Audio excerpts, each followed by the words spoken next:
50,000 বছরেরও আগের কর্মকাণ্ডের হদিশ মিলেছে রাজস্থানের ডিগ জেলার বহজ গ্রামে।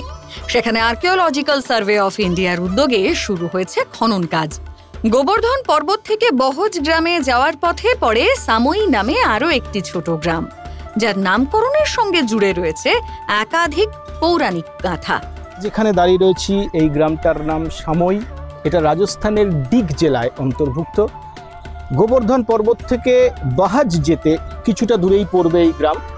এই গ্রামের একটা অদ্ভুত নিদর্শন রয়েছে, অদ্ভুত চরিত্র রয়েছে। এখানে শ্রীকৃষ্ণ ভগবান তার আরাধনায় সূর্যদেব ব্রতী হয়েছিলেন। তারপরে এই সূর্যকুণ্ডটি তৈরি হয়, আর আমরা সূর্য পতন বন বলবো এটাকে। সূর্য পতন বন এইটা আবার দাপর যুগেরও আগে, ত্রেতার সময় এই সূর্য পতন বনটা তৈরি হয়।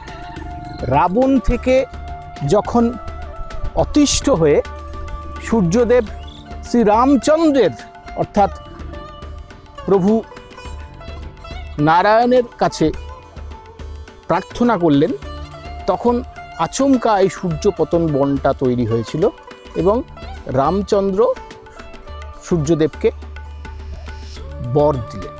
এটি হচ্ছে সূর্যকুণ্ড। আমরা কথা বলে নেব এই গ্রামের, সাময়ী গ্রামের বিহারীজি মন্দিরের ट्रस्टेड अध्यक्ष मोहन श्याम शर्मा संगे। ये जो जमीन है, जिस जमीन पे अपन खड़े हुए हैं, यहाँ पर द्वापर और त्रेता दोनों का समावेश है। रावण के वजह से जब सूर्यनारायण भगवान ज़्यादा परेशान हो गए थे ना, तो यहाँ पर आकर के रामचंद्र जी के चरणों में प्रणिपात किया है, त्राहिमाम त्राहिमाम हमें बचाइए। तब यहाँ ये सूरज कुंड पैदा हुआ है और सूरज पतन बन पैदा हुआ है। दूसरा शामी इसको जो बोलते हैं, अपने पास में श्याम ढाक है, ठाकुर जी की क्रीड़ा स्थली रही है।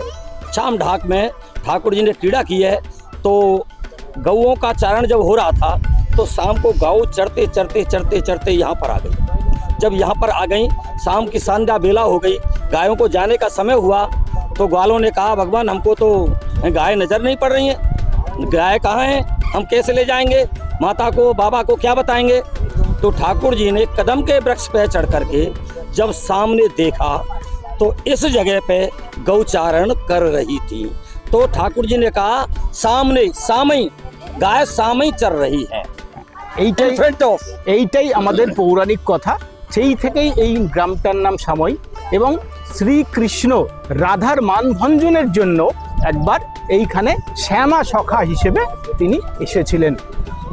আমরা দাঁড়িয়ে রয়েছি সেই সাময়ী গ্রামে এবং এখানে পরতে পরতে ছড়িয়ে রয়েছে শ্রীকৃষ্ণ এবং শ্রীরামেরও কাহিনী। ব্রজভূমিতে শ্রীকৃষ্ণের নাম ঠাকুরজি। স্থানীয় বিশ্বাস, ঠাকুরজি তার নাতিকে দিয়ে গিয়েছিলেন এই বহজ গ্রাম। श्री कृष्ण के जो पोते हैं ना, अच्छा, उनका बसा हुआ गाँव है।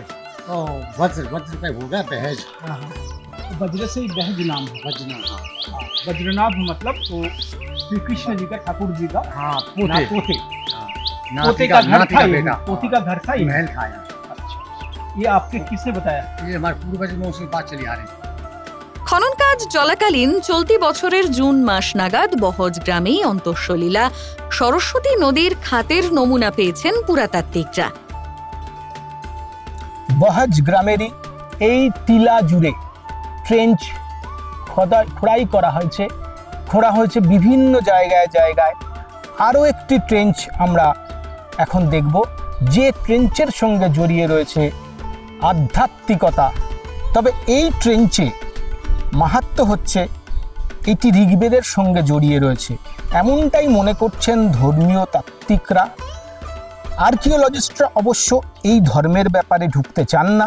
তাদের বক্তব্য 23 মিটার খনন করার পর এমন একটি প্যালিয়া চ্যানেল পাওয়া গিয়েছে, যেখান থেকে স্পষ্ট যে এর নিচে একটি নদী বয়ে গিয়েছিল।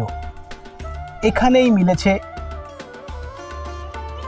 সেই অন্তঃসলীলা, একটি কোনো নদীর সন্ধান। সেটি ঋগ্বেদে বর্ণিত সরস্বতী কিনা সময় বলবে, কিন্তু এখানে যে একটি সভ্যতা ছিল সেটা স্পষ্ট বিশেষজ্ঞদের কাছে। মূলত এএসআই জয়পুরের সুপারিনটেন্ডেন্ট বিনয় গুপ্তা এবং খনন কার্যে যুক্ত যার নেতৃত্বে হয়েছিল খনন কার্যটা, ঠিক এই জায়গাটায় সেই পবন সারস্বত এবং পুরোটাই যার নেতৃত্ব হয়েছে সেই বিনয় গুপ্তা, প্রত্যেকেই মানছেন যে এই সভ্যতা অন্তত 4,500 থেকে 5,000 বছরের পুরনো একটি সভ্যতা। সেটি প্রাক হরপ্পা সভ্যতাও হতে পারে, বদলে যেতে পারে ইতিহাসটাই। কারণ বেহেজ একটা নতুন সভ্যতার সন্ধান দিয়েছে। ব্রজভূমে আমরা পেয়েছি এক নতুন সভ্যতার। শোনা যায় ঠাকুরজির দাদা বলরাম মহাভারতের যুদ্ধে কোনো পক্ষ বেছে নেননি।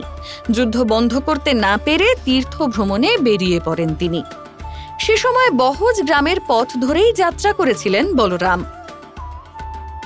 স্থানীয়রা বিশ্বাস করেন আরো বৃহৎ পরিধি জুড়ে খনন কাজ করা গেলে পাওয়া যেতে পারে দাপর যুগের মন্দিরও।